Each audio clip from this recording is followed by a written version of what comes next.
Alors en combien de temps, se développe une application Bubble?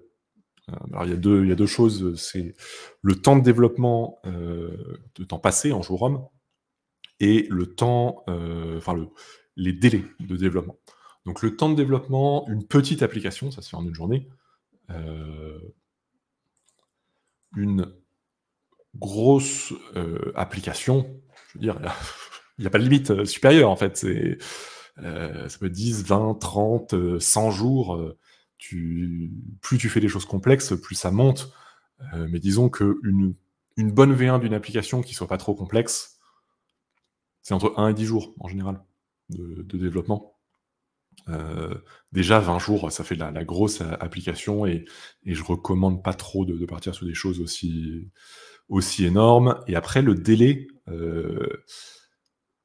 le délai, bah, si vous développez votre propre application, on peut se dire, si vous avez 10 jours de boulot, et que vous êtes à temps plein dessus, ça vous prendra 2 semaines. Mais en vrai, ça sera peut-être plutôt un mois.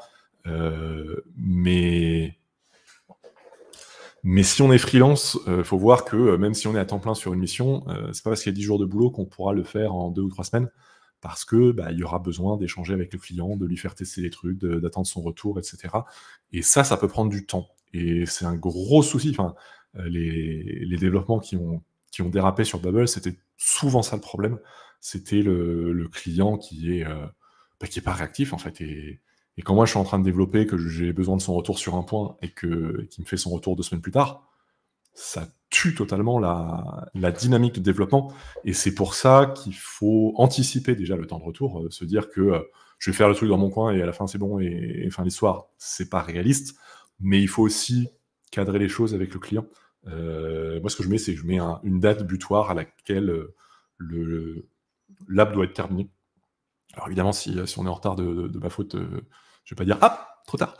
Mais, je mets cette limite-là pour pouvoir dire au client: «Bah écoutez, là on est déjà, on approche de la date butoir où on l'a déjà dépassée. Je veux bien prolonger un peu, mais pas beaucoup. Si dans 2 semaines on n'a pas terminé, on refait une proposition ou moi j'arrête de bosser dessus» parce qu'en fait, c'est du temps qui est perdu à cause de la réactivité du client et ça c'est un pour des gros projets comme ça, d'application, c'est vraiment pas à sous-estimer.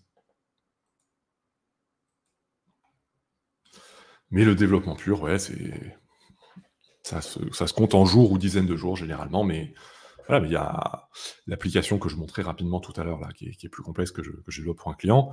Ça fait, plus de 2 ans maintenant que je suis dessus. C'est-à-dire que j'ai fait une première version en 2 mois, hein, je crois que j'ai sorti ça en 2 mois. Il y avait, quelques jours de boulot, en fait depuis, régulièrement, enfin tous les mois, on sort des nouveautés. Au début, c'était un peu désordonné, c'était l'équipe métier qui disait: «Oh, on veut ça, on veut ça, on veut ça».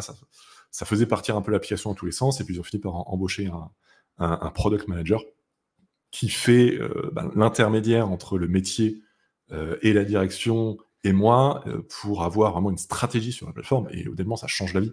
J'adore bosser comme ça, c'est vraiment un plaisir. On s'éloigne du sujet, mais en tout cas, voilà pour cette première partie, sur la sécurité, de l'application. Donc comment gérer un peu ces différents aspects je veux sécuriser mon application, mais à un moment, je dois quand même afficher certaines données, et cetera. Donc là, ça permet de le faire, enfin, on a vu quelques techniques pour le faire un peu plus proprement et pour détecter, on va dire, les problèmes qu'il peut y avoir. On a une autre question de Thomas Kopp.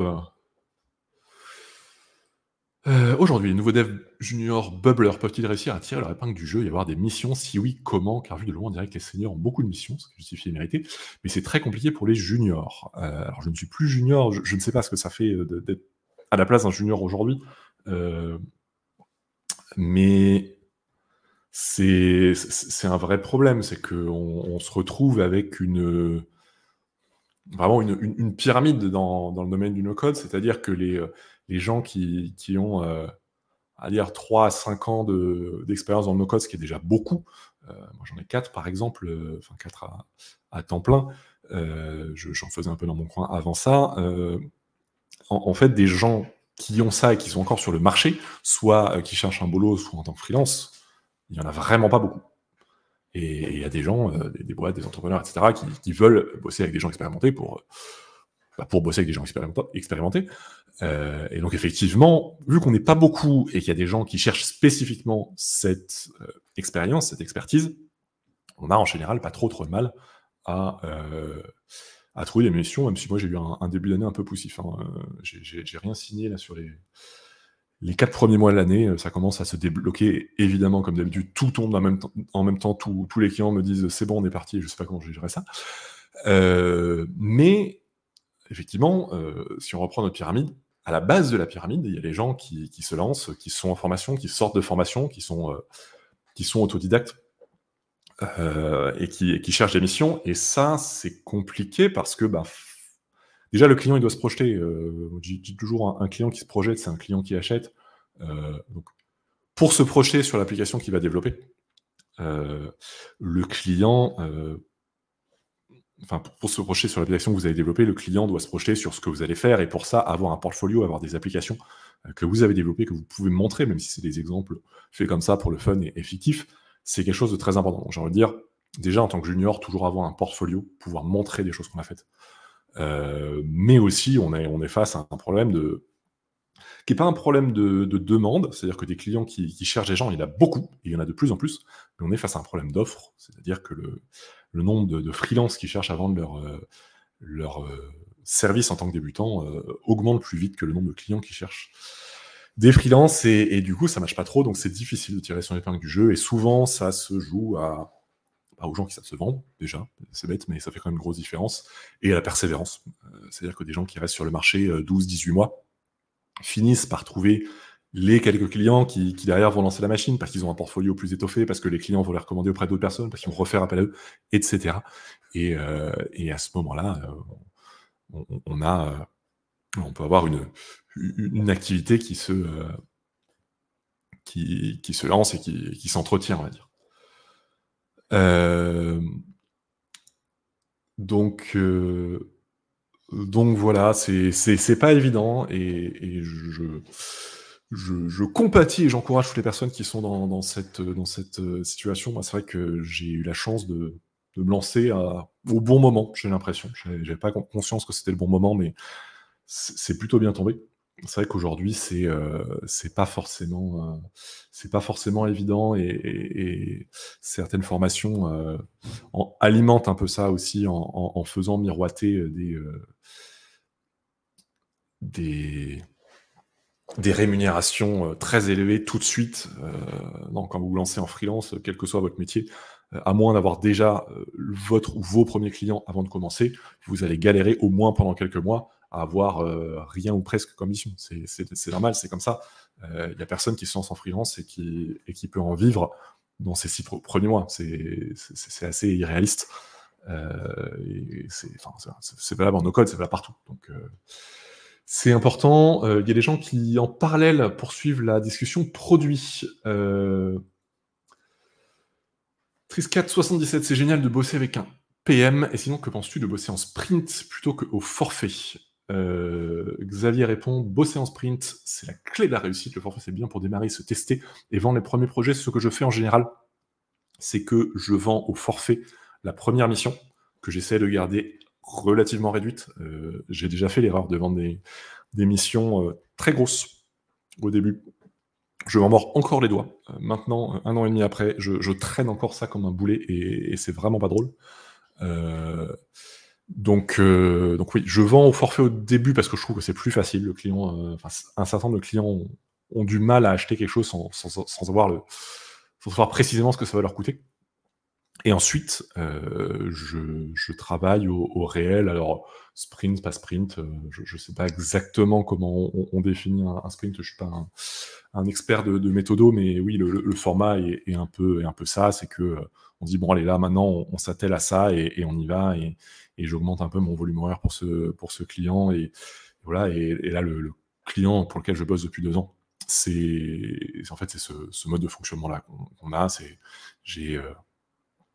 Tous les mois, je facture le temps que j'ai effectivement passé. Il y a un plafond ils veulent pas que je leur facture plus de X milliers d'euros par mois, et voilà, quoi.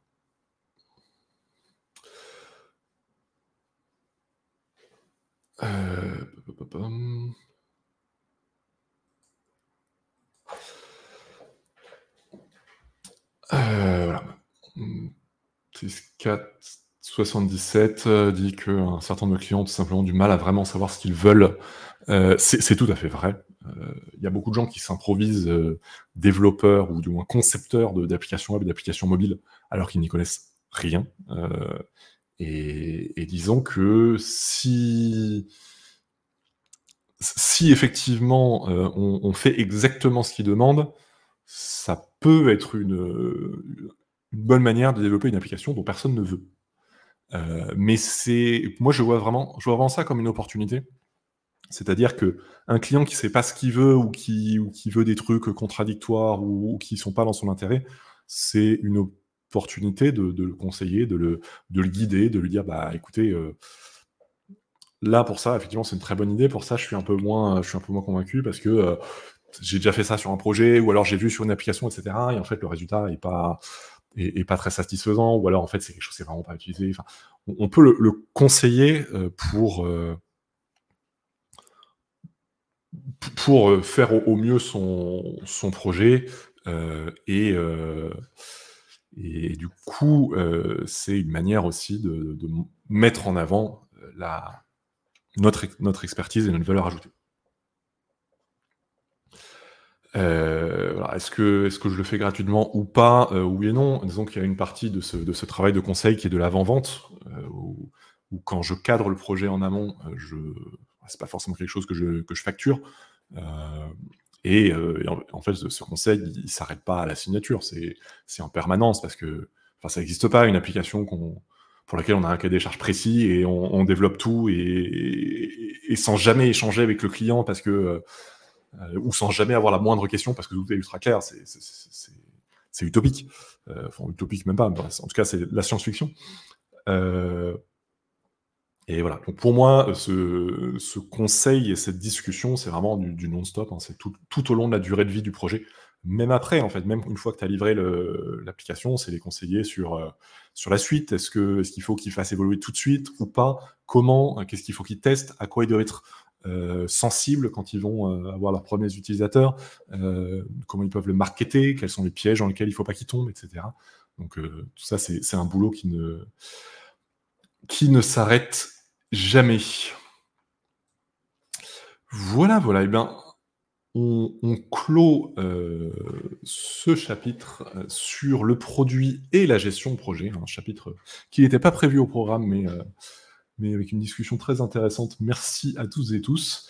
Et on enchaîne encore sur la sécurité. Je vais vous parler brièvement de Flusk. Je ne sais pas si vous connaissez, mais en tout cas, moi j'aime beaucoup. On se retrouve tout de suite.